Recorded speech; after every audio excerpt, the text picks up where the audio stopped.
اعوذ باللہ من الشیطان الرجیم بسم اللہ الرحمن الرحیم۔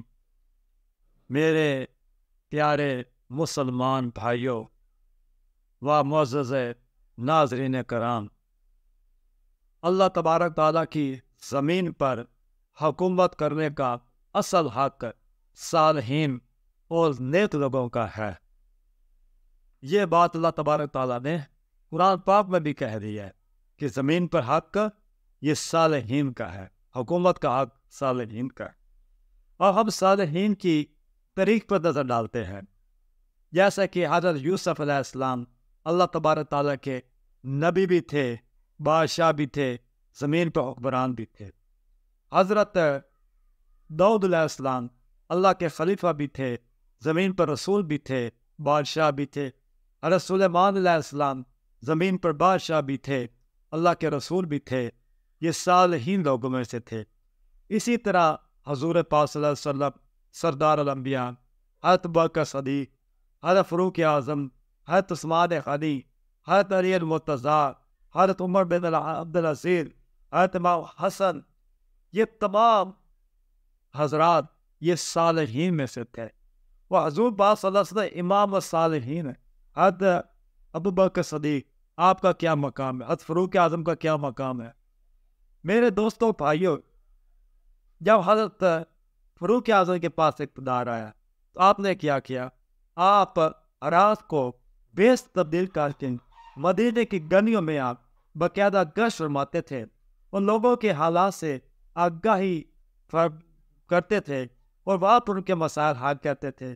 آپ کا یہ بھی کہنا ہے کہ اگر دریائے فرات کے کنارے پر کتا بھی بھوک سے مار جائے تو قیامت والے دن کو عمر سے اس کی بازو پرسش ہوگی۔ تو میرے دوستوں اور بھائیوں، اگر یہ حق کسی اور کے پاس چلا جاتا ہے، یہ نفس پرست لوگوں کے پاس چلا جاتا ہے، یہ موقع پسند اور اپنے پیٹو اور یہ غلط قسم کے لوگوں کے پاس، چوروں کے پاس اقتدار چلا جاتا ہے، اس سے لوگوں کے حقوق پامال ہوتے ہیں، لوگوں کی معاشرتی، معاشی، مذہبی آزادی سلب ہوتی ہے، ہر چیز کو زک پہنچتی ہے، نقصان پہنچتا ہے۔ ان لوگوں کو سب سے پہلے اپنی فکر ہوتی ہے کہ ہم اپنی تجوریاں پال لیں، ہم اپنے مفادات کا تحفظ کریں، ہم زیادہ زیادہ پروی کا مظاہرہ کریں، ہم اپنے قریبی رشتہ داروں کو، ہم عزیزوں کو زیادہ سے زیادہ نوازیں، انہیں سہولیات بہن پہنچائیں۔ اس طرح وہ لوگ، ان کے یہ خیالات ہوتے ہیں، ان کے ارادے ہوتے ہیں کہ ہم نے جو کچھ پہلے اقدار حاصل کرنے کے لیے ہم نے جو انویسٹمنٹ کی ہے، ہم جو پیسہ لگا رہے ہیں، جو کچھ ہم نے خرچ کیا ہے، سب سے پہلے تو ہم اس کو اب اٹریکٹ کریں، اس کو اب واپس لیں۔ تو جب وہ واپس لینے کے مرحلے پر آتے ہیں تو سب سے پہلے وہ برا راستہ اختیار کرتے ہیں۔ جب وہ سرکاری نوکری دیتے ہیں تو وہ بیچتے ہیں، جب وہ ٹھیکے دے سڑکوں کے ہوتے ہیں، جو معاملات ہوتے ہیں ان میں وہ کمیشن لینا شروع کر دیتے ہیں۔ اسی طرح وہ زیادہ زیادہ یہ عوام کو یہ لوٹتے ہیں۔ تو اصل میں ایسے لوگوں کا حکومت کرنے کا کوئی حق نہیں ہوتا۔ یہ ایک اللہ تبارک تعالیٰ کی ایک عطاب ہے۔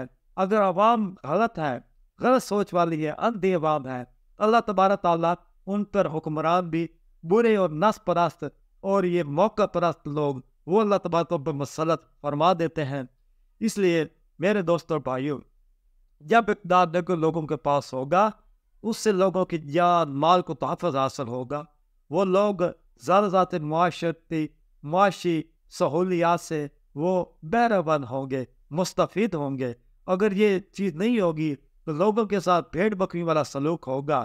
اس کی مثال اس طرح ہے کہ جیسے کسی بھیڑیوں کو ہم یہ بکریوں کے ریوڑ کی حفاظت پر مامور کر دیتے ہیں، بکریوں کے ریوڑ کو ہم بھیڑیے کے ہمیں حال و کرم پہ چھوڑ دیتے ہیں، اس کے رحم و کرم پہ چھوڑ دیتے ہیں۔ وہ بھیڑیے جب بکریوں کے ریوڑ میں داخل ہوگا، وہ کبھی کسی کو نقصان پہنچائے گا، کبھی کسی کو پہنچائے گا۔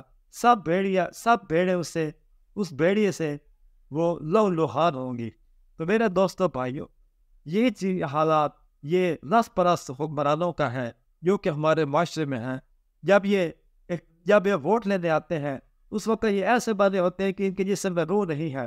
اگر کسی کی مرغی مار جاتی ہے، کسی کی بکری مار جاتی ہے، تو یہ سب سے پہلے اس کے گھر پہ جا کے ان کی دہلیز پہ جاتے ہیں، موجود ہوتے ہیں، حاضر ہوتے ہیں، بڑی بڑی ان کے یہ افسوس کا اظہار کرتے ہیں، مگر جب یہ اقتدار میں آتے ہیں تو یہ یکسر ہر چیز کو بھلا دیتے ہیں۔ ان کے نزدیک وہ غیر گزرے زمانے کی باتیں ہو جاتی ہیں، ان کو کسی کا احساس نہیں ہوتا، کیونکہ یہ نفس پرست لوگ ہوتے ہیں۔ خدمت خود کے لوگوں کا جذبہ نہیں ہوتا، صرف لوٹنا ہوتا ہے، اور اپنے ناجائز مفادات ان کے مد نظر ہوتے ہیں۔ اس لیے ہمیں چاہیے کہ ہم زیادہ سے زیادہ صالحین کو اپنے ووٹ دیں، زیادہ سے زیادہ صالحین لوگوں کے ہم ان کا انتخاب کریں، کیونکہ یہ حق بھی انہیں کا ہے۔ اگر یہ ان کا حق ہے، اگر ہم دوسرے لوگوں کو دے دیں گے، ان سے لے کے دوسرے لوگوں کو دے دیں گے، تو دوسرے لوگ ہماری کبھی پرواہ نہیں کریں گے۔